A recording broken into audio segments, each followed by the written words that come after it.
di sini. Suara kita satu, biar dunia tahu cerita yang tak pernah dibincangkan. Dalam kebenaran, rasa takkan hilang. Hey, mari ikut serta. Ruang santai ini milik kita bersama. Di antara suara, kita berbagi cerita, mencari solusi di setiap lapis rasa. Hey, kami budak Klang. Hey, kami budak Klang. Hey, kami budak Klang. Okey, kembali lagi dalam episod yang ke-56 untuk Budak Klang. Episod ini khas dibawa oleh Imtiaz KMU, rakan takaful anda. Alright, kepada anda yang nak review medical card anda, jika anda dah ada medical card tu dah lama, tak kisah daripada company apa pun, okey, boleh hubungi dengan Imtiaz KMU melalui Facebook, IG, TikTok dan segala-galanya yang ada lah. Alright, so kita boleh review anda punya medical card daripada segi harga dan daripada segi benefit juga. Kira kita review tu kita bagi free lah. Review tu free lah. Review free.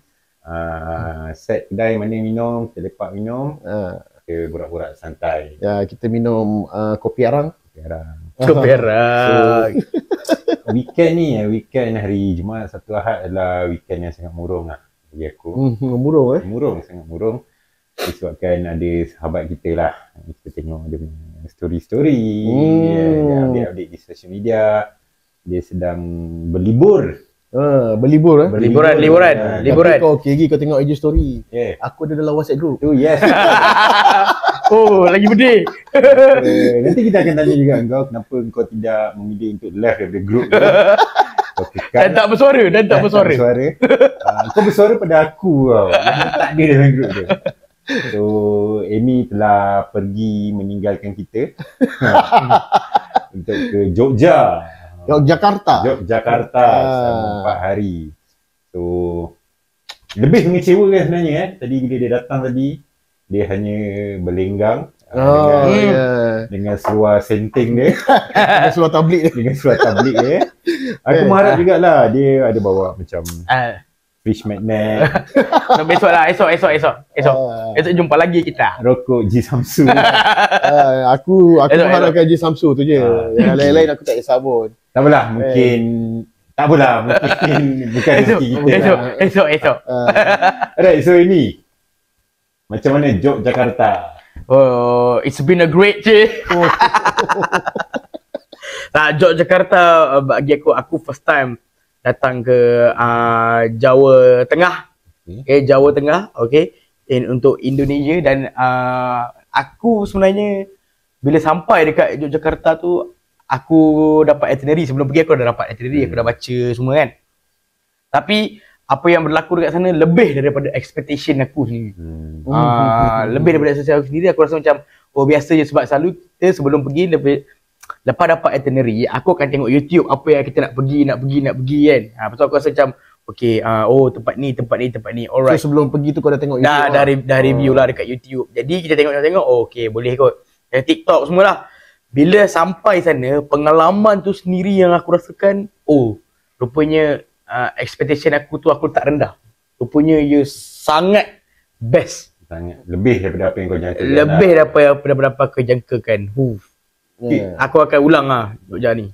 Akan ulang bersama. Akan ulang Jogja ke ataupun akan pergi ke tempat lain pula?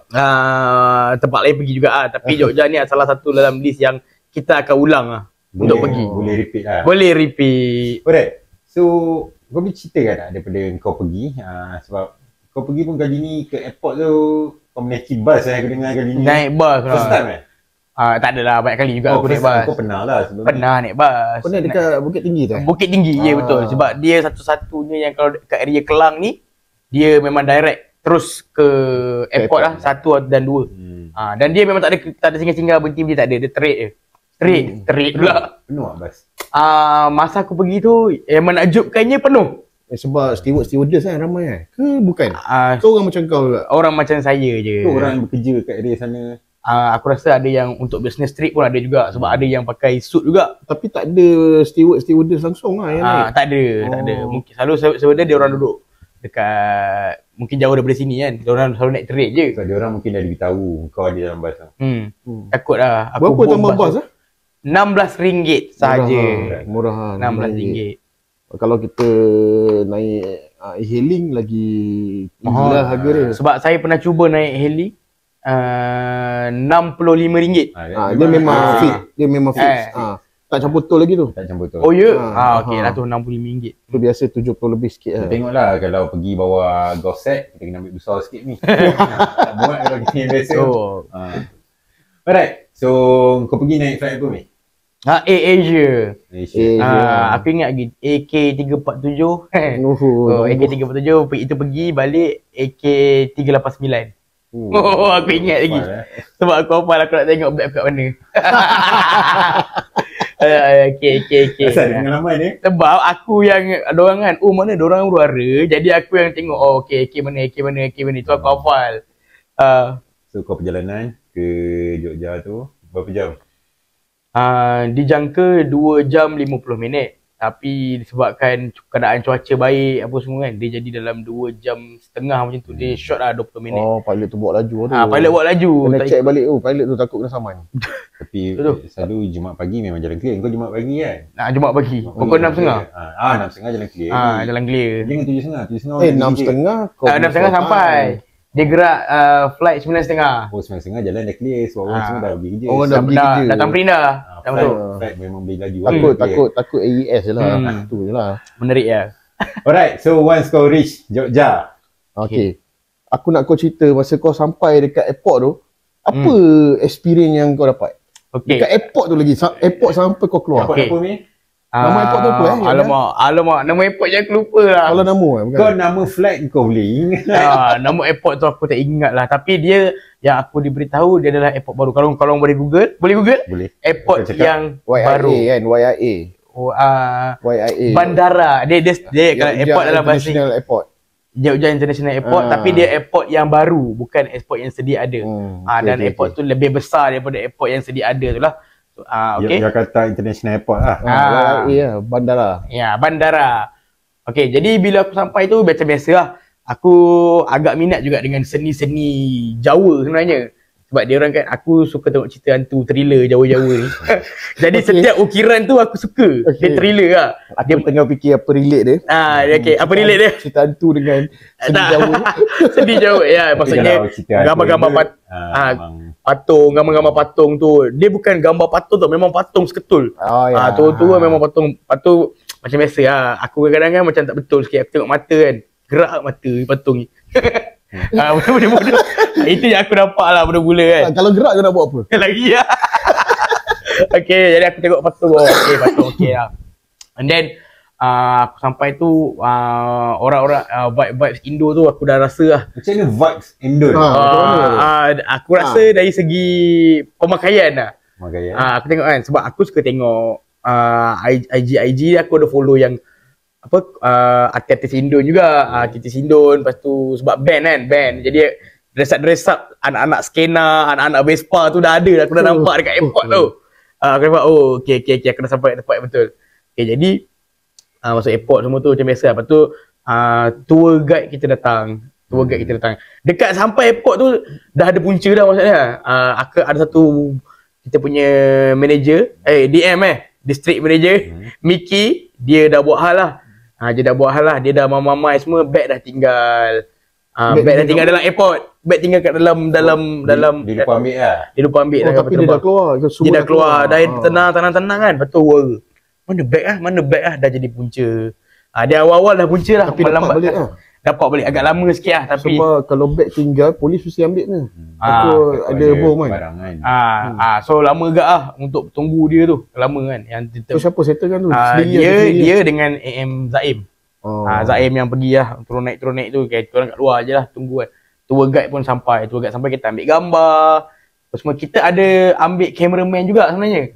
Cameraman yang untuk shoot kita punya setiap aktiviti yang ada. Cameraman tu daripada sana ke? Daripada sana kita sewa. Memang nama dia Mas Iki. Kita sewa cameraman daripada sana, daripada package tour tu lah. Tour girl aku macam nak salah sebut je. Tour girl. Tour guide. Tour guide. Okay, yang tour guide tu perempuan. Okay. Yang cameraman tu lelaki. Kalau tour guide perempuan, tour girl nama dia. Tour girl. Aku salah, aku ingat tour girl tu macam benda lain. Gimana? Lepas tu dia dah sampai tu. Mula-mula sekali kita pergi dia bawa pergi makan dulu. Kau sampai pukul berapa? Tengah hari lah. Pukul 11.50. Waktu sana. Waktu Indonesia Barat. Waktu Indonesia sebab dia dah WIB. sebab dia lambat 1 jam. Okey. Dia lambat 1 jam. Lepas tu dah sampai dekat itu, dia bawa pergi makan dulu.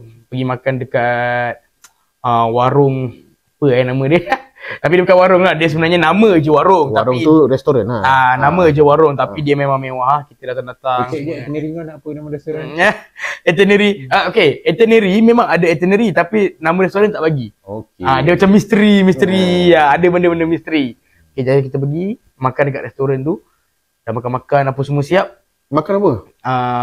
Masa tu ada soto, ada ayam empengan ayam empengan. Ayam tu kau angkat je cari ayam tu. Bunyi lembut ayam tu. Dah makan kat situ dulu. Lepas tu dia kata singgah makan dan solat. Bila solat, kita kan bila solat kan ada nampak Kiblat. pukul berapa waktu-waktu kan.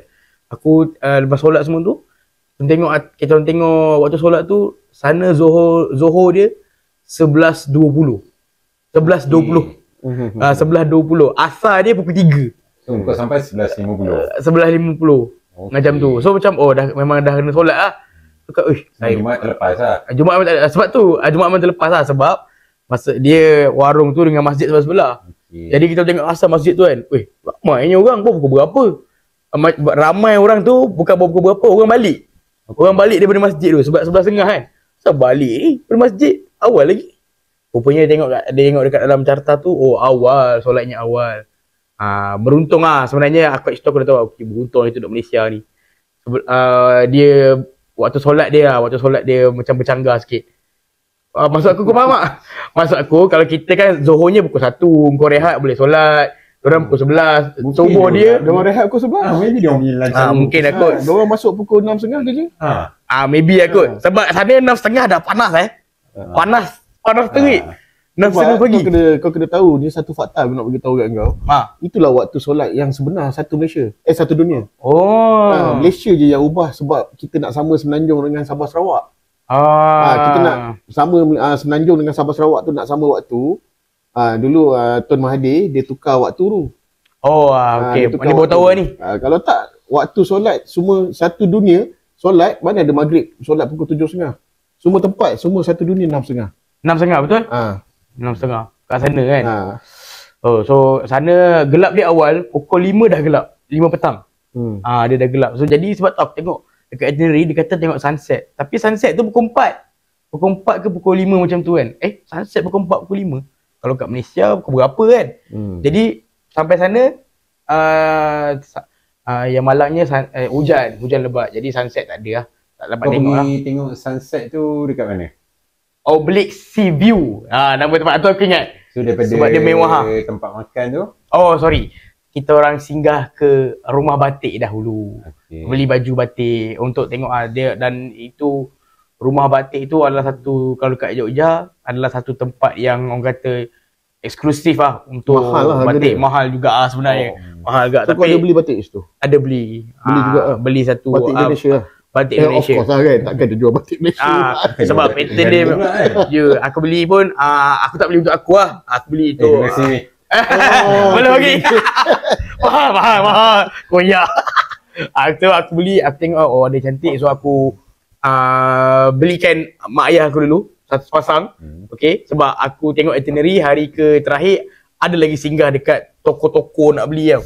So itu aku beli dulu sebab aku rasa kalau tak beli ni kan pattern ni tak mungkin ada lagi kan. So macam menyesal pula, so beli dulu. Dia punya mahal tu berapa ni kalau convert RM? Kalau convert RM ada 200 lebih, 300. Okay, tadi tu ada diskaun. Dia ada bagi diskaun sebab kita pelancong apa semua. Dia bagi diskaun 30%. So satu baju dalam 180.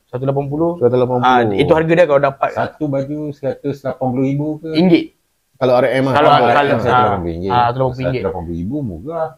Murah, RM80,000 murah. Takkan tak boleh beli kan untuk aku kan. Ya, dia ada lagi yang bawah. Anak aku takut, aku murah sangat pun takut juga.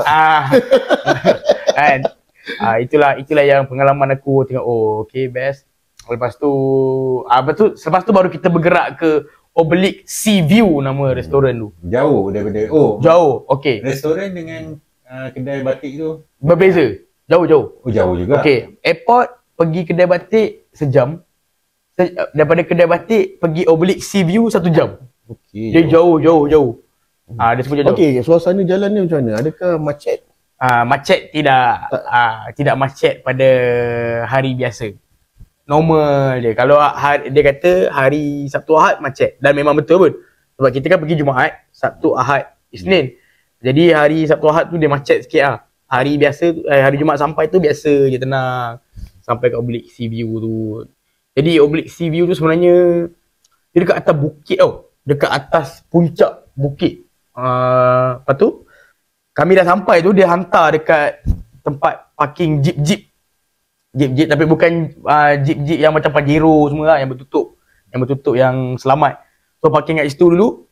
Tu kita orang naik jeep, satu jeep 5 orang, 5 dan naik ke puncak Oblique. Naik jeep untuk sampai ke puncak tu. Dan jalan dia dia nak naik bukit kan. Jalan dia semua tegak-tegak macam ni. Kan, tegak-tegak macam ni lah. Dia 90 degree lah. 90 degree dan memang sangat menyeramkan. Ada video-video. Belum buat reel lagi, tak sempat. Sebab enjoy suasana. Nanti baru buat lah. Sebab memang tegak gila. Lagi 3 minggu. Tunggu lah. Satu tempat satu reel. Satu tempat satu reel. So tunggu lah.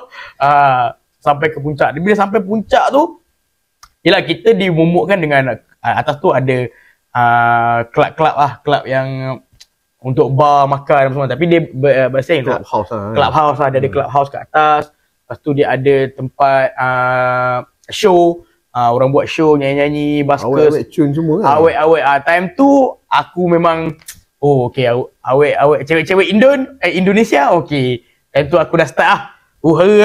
Macam okay. Dapat kan? Ada kontaknya, dapat Instagramnya.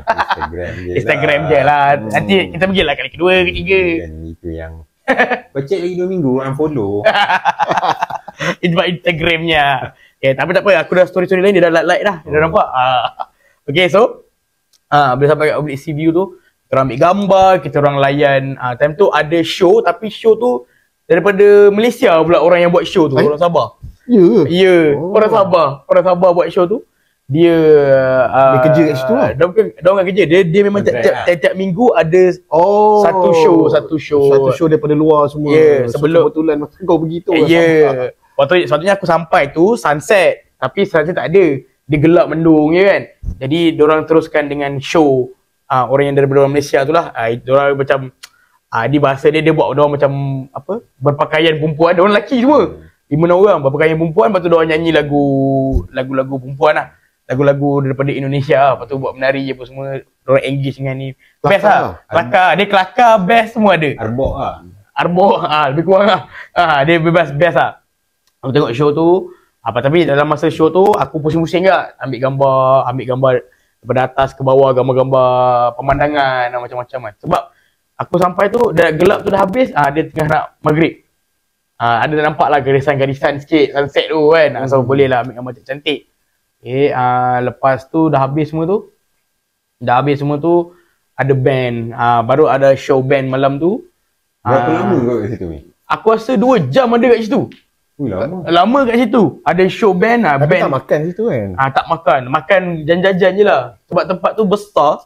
Kita tengok dalam YouTube semua macam biasa je. Rupanya dia besar. Sana ada clubhouse. Kau daripada pukul berapa sampai pukul berapa dia? Pukul berapa je aku tak ingat tu sebenarnya. Tapi aku rasa dalam 2 jam ada. 2 jam ada. Sebab lama. Tak pergi hotel lagi tau ni. Dia tak balik hotel lagi. Sampailah pukul berapa. Sampai pukul 7 lah. Dah habis show apa semua tu. Aku kan ada dalam grup WhatsApp. Ada kan? Kau sampai pukul 7 je lah. Pukul 8. Tapi dah gelap lah. Dah gelap dia dah macam pukul 9 semua. So habis dekat Oblique tu, kami bergerak ke restoran seterusnya untuk makan malam. Jadi dekat restoran tu yang unik dia, okay, kita pun tahu yang dekat Yogyakarta, dekat Indonesia, rakyat dia 60% susah Dan 40% ni kalau kaya betul. Kalau susah betul kan. Dia kalau lawa betul. Lawa betul. Kalau mix betul. Kan kita tahu lah benda tu kan. Kalau kat sana kau kategori yang mana? Aku kira yang mix lah.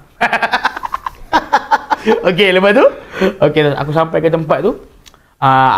Info tentang tempat makan tu. Jadi macam aku cakap tadi lah, dia kaya betul, susah betul kan. Jadi yang tempat makan tu dibuka oleh antara orang kaya dekat sana.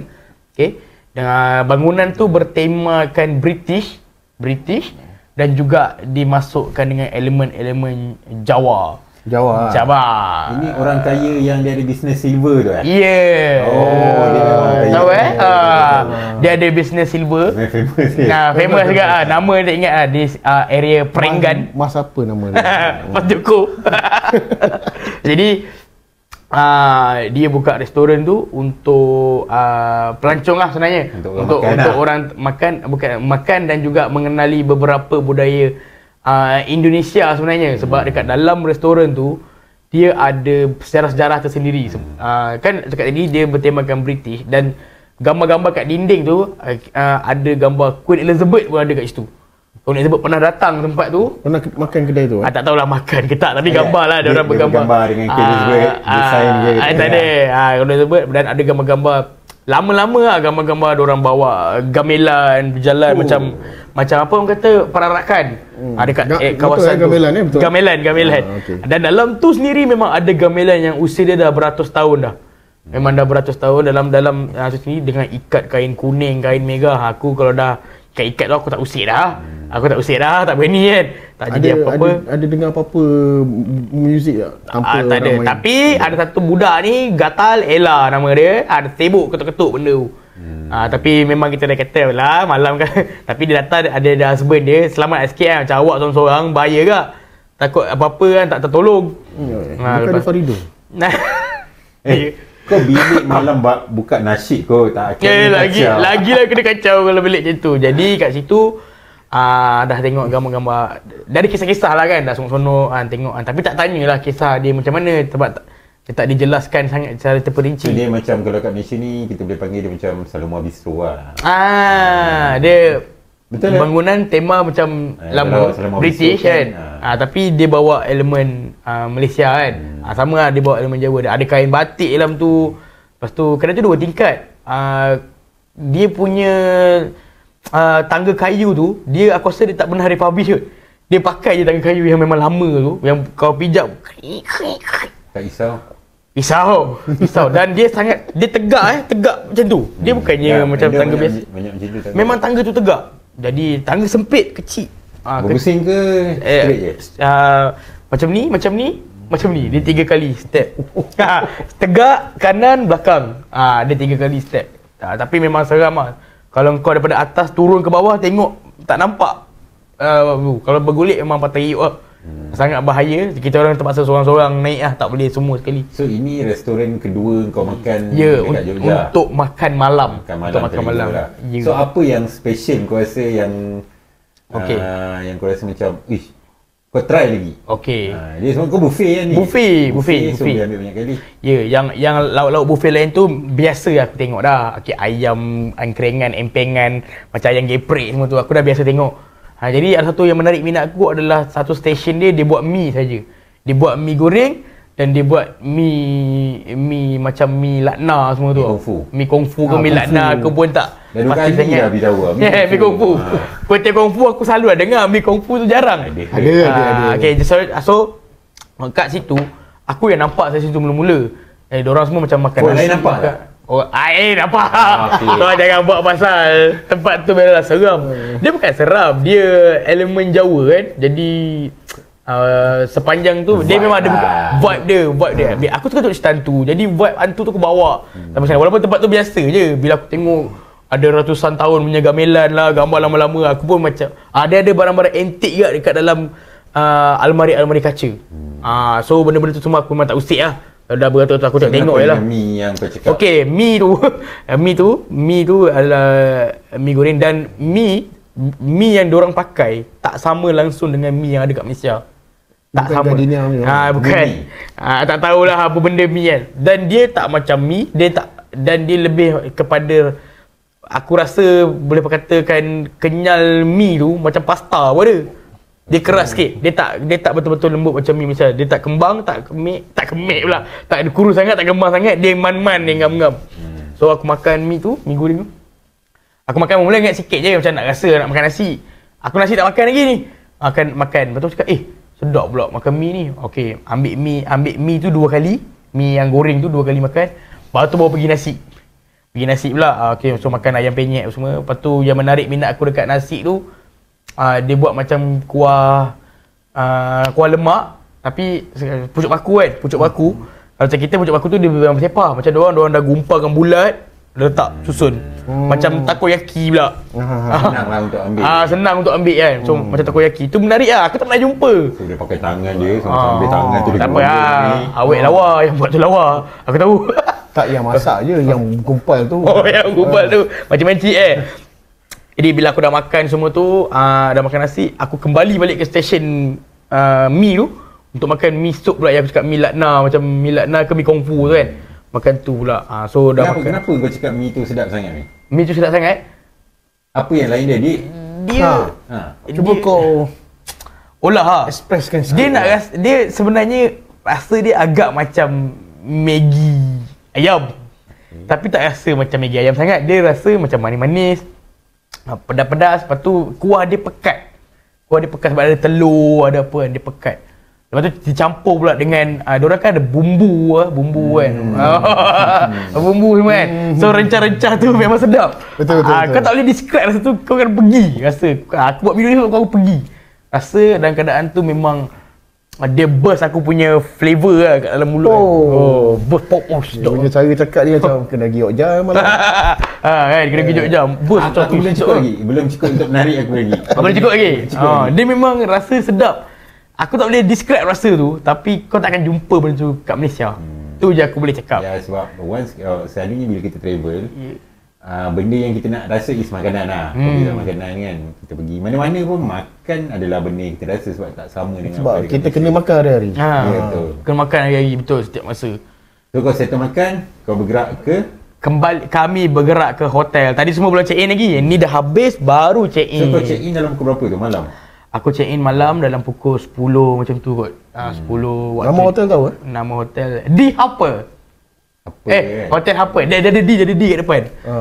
Harper Hotel betul, tapi dia ada D macam kat signboard tu aku ingat dia ada D. The Harper kot. Tadi hotel. Tak ada signboard, ni ada signboard pula. Ada, bukan signboard besar tu. Dia masa masuk tu dia ada macam tugu sebatang. Macam signboard. Signboard kan. Ada sebatang tu bulat. Itu bukan tugu. Aku tak tahu lah. Ada orang yang macam angin.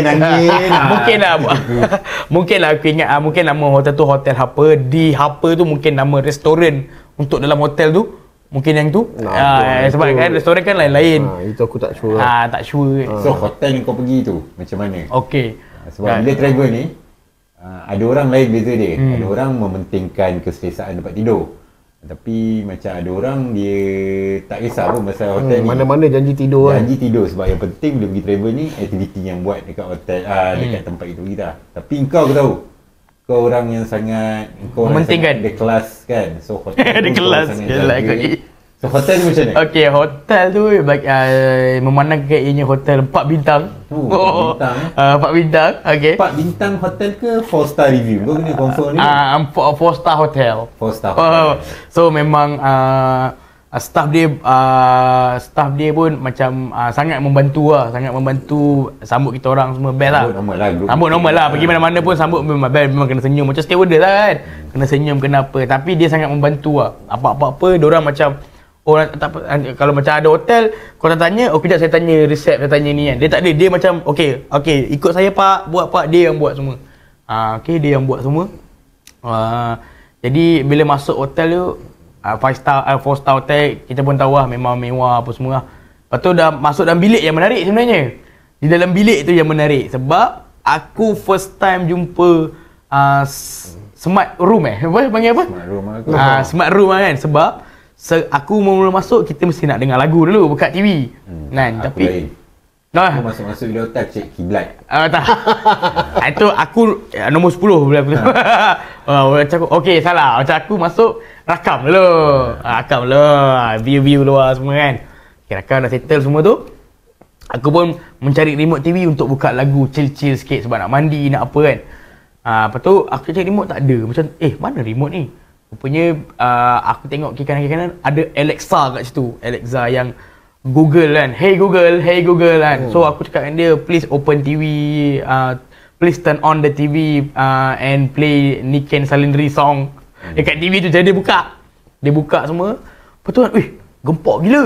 Waktu tu biasalah first time kau takkan cukup sampai situ je. Kau takkan tengok TV saja. Kau akan please turn on the light, please turn on dia. Aku duk main benda tu. So macam-macam lah yang aku cuba-cuba cakap dekat Alexa. Dia boleh buka tutup langsir tak? Langsir tak ada. Tak ada. Dia lampu lah. Tak ada sistem langsir tu. Ya, dan tombol-tombol hotel tu punya tombol-tombol untuk light switch ni kan. Switch ni dia tombol pintu ni. Switch ni untuk switch ni dia tak ada macam kita yang normal yang tik tak. Dia semua sensor. Touch je, stop. Aku saja bukan touch. Itu aku slide jari aku macam saja nak pergi kena, tak lampu mati. Untuk dia tak ada tik tak ada. So aku tengok macam itu pun first time kat sebenarnya. Aku cakap maju gila. Padahal kau dekat cakap tadi expectation kau rasa kat bawah. Tapi sebenarnya ini Jogja bai. Aku tak pernah jumpa ni kat Malaysia pun tak jumpa. Dekat Jogja pula. Dekat Jogja kau jumpa. Tak ada. Sensor. Smart room pun aku tak sure ada ke tak lah. Tapi kat Malaysia aku tak pernah jumpa.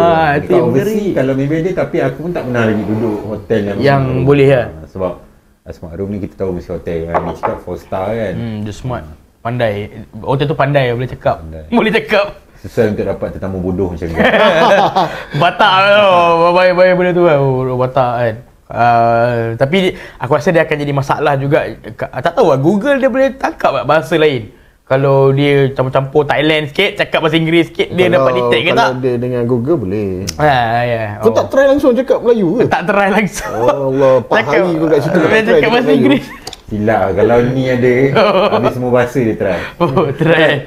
So kau dah check in hotel, kau berehat di hotel, kau dah main Swiss apa benda semua. Ya. What next? Adakah hari kau berakhir di situ? Tidak. Semestinya kita akan berjalan di jalan yang sangat popular, itu Malioboro. Sebab kita dah dekat kan, dah dekat Malioboro. Tapi Malioboro ini dia jauh 5 km tau, jauh dia. Jadi aku tak sampai lah hari pertama tu 5 kilo. Okay, aku jalan dalam 1 kilo daripada hotel sampai ke dia dipisahkan oleh satu stesen kereta api Malioboro. Stasiun kereta api dekat Malioboro tu dia dipisahkan. Dia macam dia 5 kilo daripada tempat aku tu sampai habis tu 1 kilo. Pakai kereta api, belakang sana lagi 4 kilo lah. So kalau kau nak ke sana ada jejantas lah? Tak ada jejantas. Memang kau kena tunggu. Dia ada pagar. Oh, ada jalan lah. Ada jalan, dia ada pagar untuk tutup. And then kereta api tu lalu macam kat Jepun lah. Dia lalu and then dia dah buka. Dekat Malaysia pun ada dulu. Ada dulu Sekarang tak ada. Sekarang rasanya macam tak ada. Macam tak ada. Aku tak sure, maybe ada tempat-tempat macam dekat tak mana-mana Johor ke Kelantan ke, aku rasa ada pedalaman lah. Kereta api penumpang, aku rasa kereta api macam bawa barang-barang dia kargo. Dia kereta api kargo lah. Kalau dulu dekat mana ada? Bukit Kuda tu ada kan? Dulu lah. Connaught Bridge tu. Bridge tak pernah pula aku. Ada, selalu kena tunggu. Itu bukan sebab dua jalan tu ke? Itu sebab Connaught Bridge tu. Ini sebab kereta api pun je. Kat mana aku tak ingat. Okay. So semalam tu aku dah jalan apa semua. So yang menarik minat aku adalah dia dah cakap, aku punya tour guide dah cakap angkringan. So nanti singgah di angkringan. Dia cakap apa angkringan ni kan? Aku nak tahu pula rupanya angkringan tu yang kalau korang perasan dekat Indonesia ni dia ada gerobok-gerobok yang jual sate lah, apa cocok-cocok tu kan. Dekat Malaysia macam food truck lah. Macam food truck tapi dia pakai gerobok kan. Pakai gerobok tu. Dan dorang ni, dorang ni lepak kat tepi jalan je. Dan tepi jalan yang kau jalan tu, yang kau jalan untuk ni kan, tepi-tepi jalan tu kan. Dia letak meja kayu, kursi kayu sikit. Lepas tu dia letak tikar. Dekat tikar tu orang lepak-lepak makan dekat lantai lah. Maknanya pinggan tu letak kat lantai makan macam tu. Ada tepi jalan. Yelah, ada pinggan lah. Kalau tak ada pinggan, orang makan atas tikar lah. Atas tikar. Dan yang paling gila lah aku rasa kan. Diorang boleh makan, maknanya keadaan tu. Ini jalan raya, tikar sebelah je. Sebelah je. Ni semua memang motor tengah laju semua. Diorang relax je kat sebelah. Makan angkringan tu. Lepak-lepak dengan awet-awet Indo, cewek-cewek kan. Sama lah. Lepas tu ada yang main ukulele keliling kan, macam biasa. Live diorang lah kan. Live lah. So itulah kalau travel, pengalaman tengok negara orang, itulah yang best sebenarnya kan, angkringan tu. Apa makanan yang kau rasa rare kat situ ataupun yang kau try lah? Okay, hari pertama tengok dulu. Belum try lagi. Satu pun kau tak stop. Aku tak sentuh. Aku tengok kan.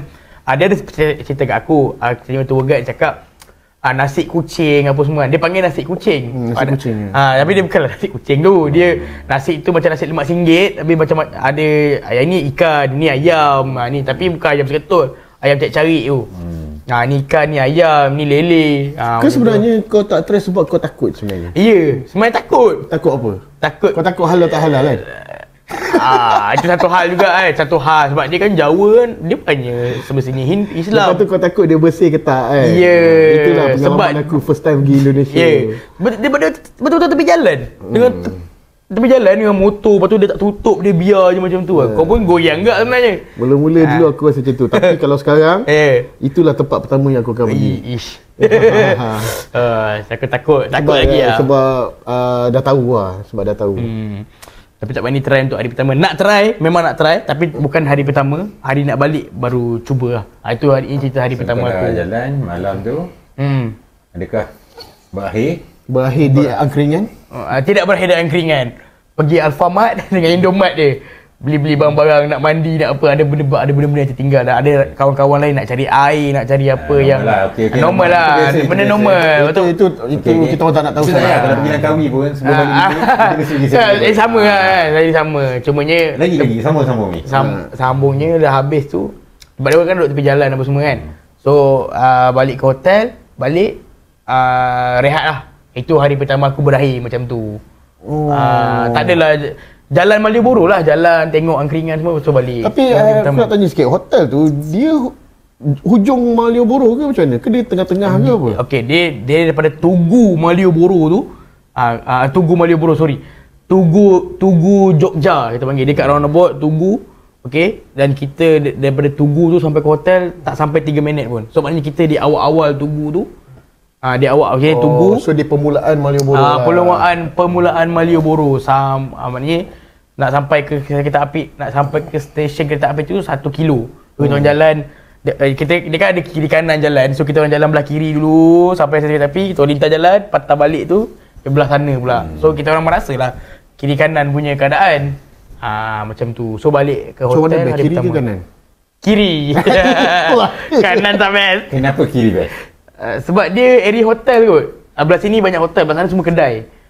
Dia hotel, belah sini area hotel tapi dia diselangkan dengan hotel, kafe, angkringan tu. Lepas tu depan-depan hotel tu dah ada angkringan dah. Dia macam tak tahu lah, kalau macam kita tak boleh lah ada apa-apa di depan hotel, betul tak? Tak boleh kan? Tapi diorang tak ada siapa nak halang, biar je. Mungkin tu daya penarik mungkin. Tak ada siapa nak komplain dan tak ada jam, tak ada apa, tak ada pun. So macam biar je lah. Lama-lama dah jadi kan. Itulah hari pertama aku. So tak ada ke tempat-tempat yang lagi best lah. Liburan semua tak. Sebab mungkin dah penat sangat untuk hari pertama tu kan. Hari pertama dah pagi dah sampai airport, sampai sini. Sampai ke Jogja, lepas tu pergi makan, pergi ni. Dah terlampau banyak tempat yang seronok pergi, dah tak nak cari tempat lagi dah.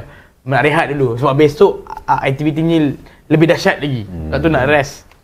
So apa yang dahsyatnya tu esok tu? Okey, hari kedua, tibalah hari kedua yang aktivitinya lebih dahsyat. Macam biasa, pukul 6 pagi breakfast dulu.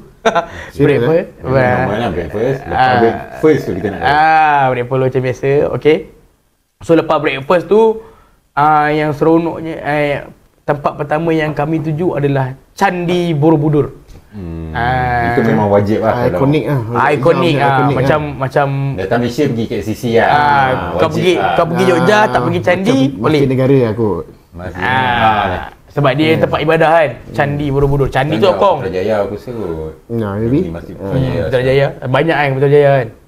So candi tu, candi namanya bahasa Melayu Tokong lah. Borobudur tu nama tempat. Nah, menariknya candi ni yang aku tahu, aku dengar dia cakap tu, menariknya candi ni dah pernah tertimbus 2000 tahun. 2000 tahun dah dijumpai semula pada tahun 1807.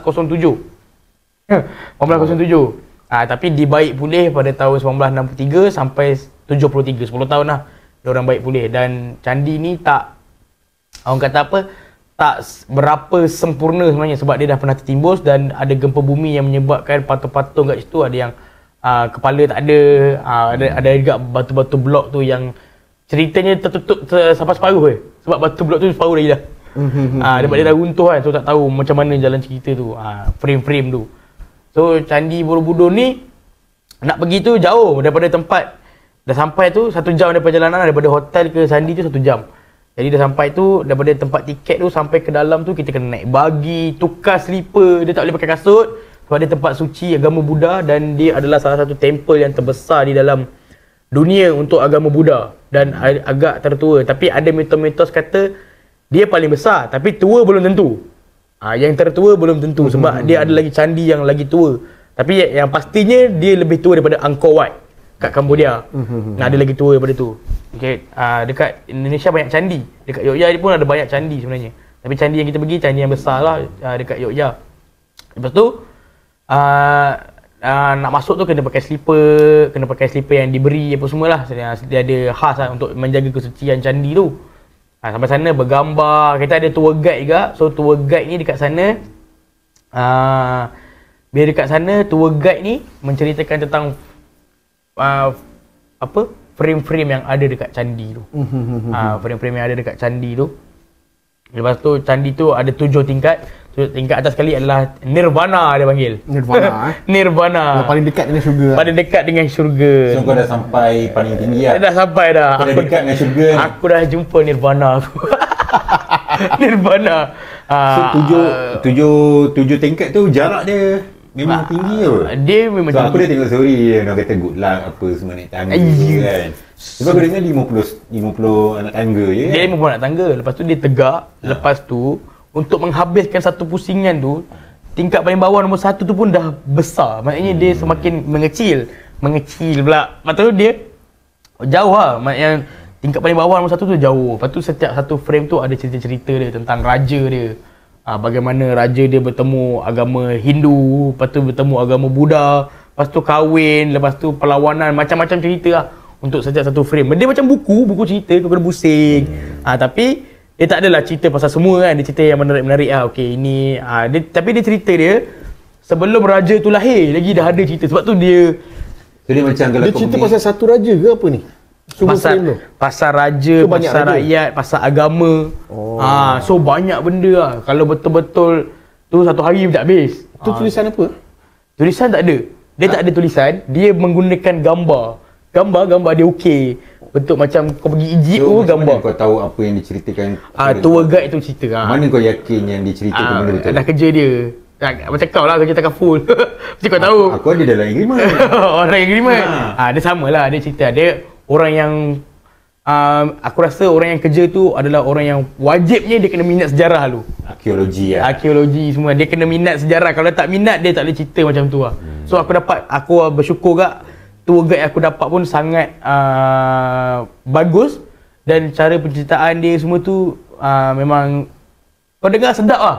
Sedap kau dengar, sedap kau cerita kan. Macam kau masuk dalam dunia. Tadi kau cakap perlawanan apa?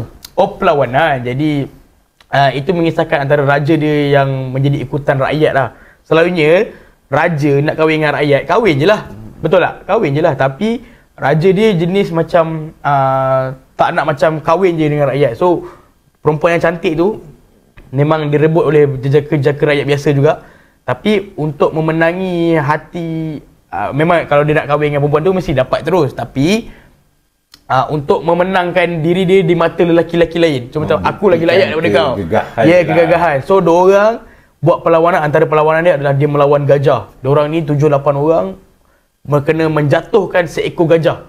Maknanya one by one dengan gajah. One by one. One by one dengan gajah. Kau bayangkan one by one dengan gajah. Gila. Tapi memang macam tak masuk akal ke tak masuk akal. Betul. Tapi pada zaman tu kau kena tahu yang diorang ni tak lagi benda-benda yang macam kuasa-kuasa halus ni ada lagi. Jadi tak normal lah manusia. Dia ada jin-jin semua tau. Jadi benda-benda tu lah bantuan. Sebelum dia nak fight tu dia dah lembu, dia dah angkat kepala dulu lah. Bukan sembelih apa, pancung, angkat kepala dulu lah, darah minum dulu, baru fight. Dia potong kepala lembu tu dulu, dia minum darah, lepas tu dia fight dengan lembu tu. Mestilah dia menang. Fight dengan gajah. Okey. So lembu tu merupakan pemujaan. Lembu tu dah mati. Lembu dah mati. Aku boleh menang. So lembu tu merupakan pemujaan. Bukan lembu, kerbau pakai. Dia nak dapatkan perempuan, dia korbankan kerbau dengan gajah. Zaman tu lah. Tapi kalau orang yang minat sejarah, dia akan rasa cerita tu menarik. Dan itu adalah kisah-kisah Dia raja yang apa berlaku. namanya? Raja tu namanya Hindu, aku tak ingat lah. Surya ke Taman, Siva ke apa dah. Tapi dia memang S lah depan. Surya lah tu. Sriwijaya punya raja kan? Sriwijaya, zaman Sriwijaya lah. Sebab tu asal usul rokok Surya. Tapi asal gambar keretapi, tak gambar candi. Tapi kau cakap stesen tu. Malioboro. Kat situ dia orang lawan gajah tu. Gambar keretapi. Itulah gambar keretapi yang gudang kan. Itu lah cerita dia. Sampailah aku naik tingkat atas Nirvana. Sampai ke lah Nirvana. Dekat Nirvana dia pun ada cerita juga sebenarnya. Tapi So cerita dia apa? Ni cerita paling menarik lah. ada cerita dekat frame-frame tu ada yang menarik-menarik. Ada cerita dengan rakyat apa semua kan. Tapi dekat Nirvana tingkat atas sekali tu ada kepercayaan dan cerita yang agak menarik juga sebenarnya. Siapa yang naik atas tu dah dijanjikan syurga ke macam mana? Tidak. Tak ada lah. Kalau confirm kita pergi malam ni. Tak. So kalau nak tahu apa yang menariknya, menarik di apa? Candi Nirvana tingkat teratas. Amy dah sampai, dia kata dia dah dekat dengan syurga, way of life. So kalau nak tahu adakah akidah dia masih lagi sama, so, kita tunggu next episode. So kalau nak tahu sambungan perjalanan POV Amy di Jogja, view, sebab kau pernah pergi Jogja? Aku Jogja tak pernah sampai. Aku tak pernah, tapi korang mesti ada yang dah pernah. So tapi ramai juga tak pernah aku rasa. Ya, ramai lagi yang tak pernah, dia pernah lah. So nak tahu apa yang best, apa yang ada di langit ketujuh dia tu. Di langit ketujuh. So macam syurga, tujuh pintu. So ini dah confirm lah syurga ni. So kita tunggu next episode. Thanks kepada semua yang dah menonton kita punya video. Jangan lupa like, komen. Kalau ada apa-apa cadangan boleh hantar message kepada kita. Ya, boleh. So, tapi yang paling penting, jangan lupa subscribe kita punya video sebab subscribe itu percuma. So, kita jumpa lagi. Bye-bye. Bye. Ayo gas. Hey, kami budak Klang. Hey, kami budak Klang. Hey, kami budak Klang.